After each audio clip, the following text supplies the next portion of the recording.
Bem-vindos. A primeira nota é sempre muito ingrato, porque este evento está marcado desde há 3 meses, mais coisas. Não é um dia que nós escolheríamos, mas não há microfone na sala. Portanto, este microfone é só mesmo para a internet. Tentar falar mais alto. Não é o melhor dia do mundo para este tipo de eventos, mas é o dia possível. Muito obrigado pela vossa presença. Espero que no final da sessão tenha valido bem. Eu percebo, aliás, tenho absoluta certeza que vai valer a pena. Eu não podia estar aqui hoje, podia estar sentado ali, porque eu convidei 4 pessoas para aprender com elas. 4 pessoas que respeito imenso o trabalho deles e que sei que nos vão ensinar a todos muito sobre matemática complexa, difícil, mas profundamente interessante. Eu tenho 3 parceiros em vida com os sobrinhos, tenho 3 sobrinhos. E o mais velho ligou-me há bocadinho, vinha lanchar comigo hoje. Eu disse-lhe que não era possível porque tinha este evento. Depois perguntou-me do que se podia assistir, eu expliquei se era procriação médica assistida. E ele ficou lá para mim um bocadinho de lado. Mas ele tem 13 anos. E 13 anos, quando eu falei em procriação, ficou logo com mais atenção. Mas depois foi estranho o tempo e disse-me: tio, estás a ficar velho bastante. Não há nada que tu consigas fazer sem ser este tipo de coisas. Não. Porque a grande questão que se discute aqui hoje é saber se o nosso tema é um ato médico ou se o nosso tema são os juristas e os cientistas a tomar o papel do criador. E esta é talvez aquela que será a problemática mais interessante ligada a este tema. Porque eu falo excepcionalmente bem quando estou calado. Vou passar a palavra ao coordenador de curso do Dr. Manuel David Macedo para vir apresentar a mesa, uma vez que seria ele que deveria estar aqui sentado e não eu, que eu sou apenas alguém que se lembrou de tratar isto tema. Dr. Macedo, peço-te apresento a mesa. Bom, isto é uma maldade. E isto não é uma performance. É mesmo maldade ou turbulência. Boa tarde. Eu tenho que tentar ser ouvido na sala inteira. No plano curricular de consultadoria, em diversas unidades, disciplinas relativamente mais relevantes, nós temos seminários, o que nos tem permitido uma circulação muito grande com colegas altamente qualificados, não apenas de Portugal.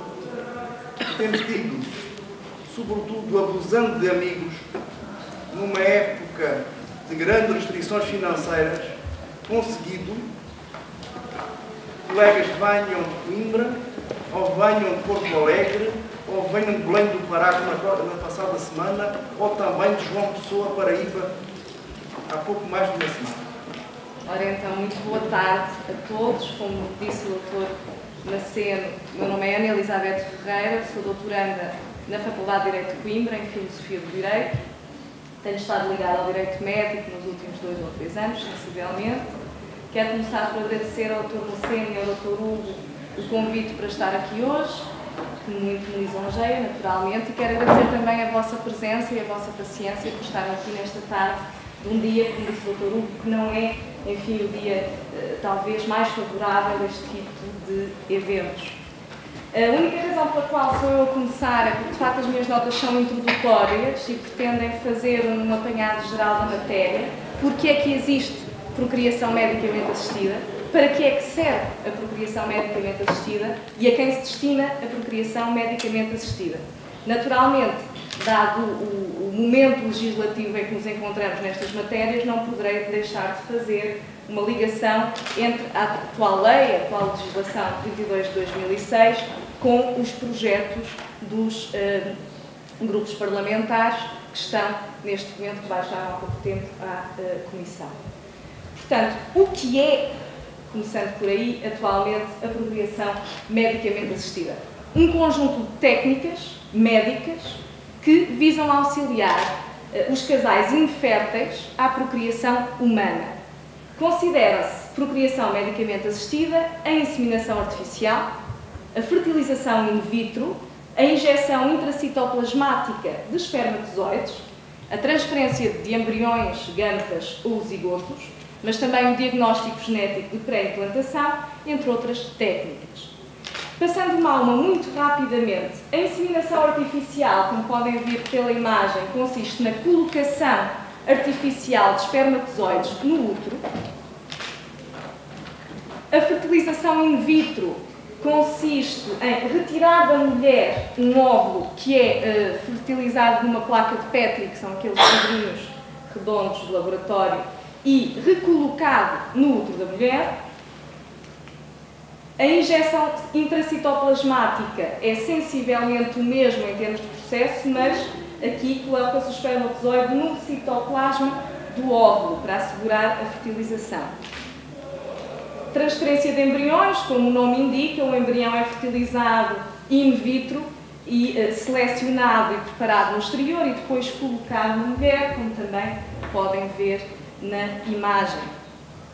O tão controverso diagnóstico genético pré-implantatório consiste nisto, portanto, numa análise da composição genética do embrião antes da sua implantação no útero. Portanto, permitindo, no fundo, fazer uma seleção daqueles que são ou não os embriões viáveis. Atualmente, rege esta matéria, como saberão, a Lei nº 32 de 2006, de 26 de julho. E diz-nos o artigo 4º da lei para que é que serve a procriação medicamente assistida. As técnicas de PMA são um método subsidiário, ou seja, não são um método complementar de procriar, são um método subsidiário, que só recorremos em última análise, portanto, quando há um diagnóstico de infertilidade, há um tratamento médico para uma doença e não outras situações. E atualmente, ao abrigo do artigo 6º, são beneficiários da procriação medicamente assistida, ou podem ser beneficiários, só as pessoas casadas ou as pessoas que se vivam em união de facto há mais de 2 anos e sejam pessoas de género diferente. E têm de ser maiores de idade, naturalmente, aí as regras normais da capacidade, maiores de idade, não interditos e não inabilitados por anomalia psíquica. Eu achei interessante agora, numa segunda fase, perceber o que é que não é permitido fazer em sede de PMA atualmente e, uma vez que é a minha área de interesse, tentar explicar porque é que não é permitido, quais são os fundamentos das proibições. Por um lado, não é permitido, como logo se adivinharia, a clonagem reprodutiva. Portanto, as técnicas de procriação medicamente assistida não podem ser utilizadas para melhorar determinadas características do ser humano, nem para a escolha de sexo, nem para a escolha estética. Naturalmente, excetuam-se os casos em que haja uma doença genética que esteja relacionada com um cromossoma. Aí, naturalmente, existe uma doença e, portanto, a procriação medicamente assistida atua como tratamento. Também não é permitido criar quimeras ou híbridos, ou seja, em termos gerais, não é permitido fazer, digamos, fusões de tecidos de seres humanos com outros animais ou outros seres vivos, por exemplo. E, naturalmente, também deve haver um recurso subsidiário aos testes genéticos pré-implantatórios, portanto, quando não se justifique, como em qualquer tratamento médico, não deve recorrer-se a este teste futilmente, digamos assim. Além disso, esta é uma questão que vai estar em cima da mesa e de que outros convidados falarão pormenorizadamente. Atualmente também não é permitida a maternidade de substituição. A maternidade de substituição não deve ser confundida com a barriga de aluguer, porque essa terminologia não é correta, porque os negócios não são necessariamente onerosos. A maternidade de substituição consiste na situação de uma mulher dispor-se a suportar uma gravidez por conta de outra e entregar a criança após o nascimento, abdicando assim de exercer a maternidade. Atualmente isto não é permitido e, portanto, a mulher que o faça vai ter de suportar os encargos para todos os efeitos legais de ser mãe. Também não é permitida atualmente, ao abrigo do artigo 22, a inseminação pós-mortem, sendo que se distinguem aqui duas situações. Situação em que há um projeto de procriação medicamente assistida e o embrião não foi ainda fecundado, e, portanto, nesse caso, após a morte do marido ou do homem com quem a mulher vive, não é lícito à mulher dispor do seu esperma. É um limite natural do direito também, cessa à personalidade, cessa à capacidade, cessa ao consentimento. Portanto, ainda que o marido, naturalmente, no início do processo, tenha consentido em transmitir o seu esperma, a partir do momento em que morre, partimos do pressuposto que essa finitude também faz cessar o processo. Mas a lei ressalva no número 3 que situação diferente é quando já temos um embrião fecundado in vitro. Se ele já existe, então pode permitir-se então essa transferência para o útero por considerar que já havia um projeto parental. Vamos discutir todas estas questões, ou podemos discuti-las mais à frente. A questão principal que me traz aqui hoje é porque é que se proíbe aquilo que se proíbe. Naturalmente, princípios fundamentais gerais são os da Convenção de Oviedo, Convenção para a Proteção dos Direitos do Homem e da Dignidade do Ser Humano face às aplicações da Biologia e da Medicina. Esta Convenção foi aberta à assinatura em Oviedo em 97 e foi ratificada por Portugal em 2001, que significa que tem força de lei.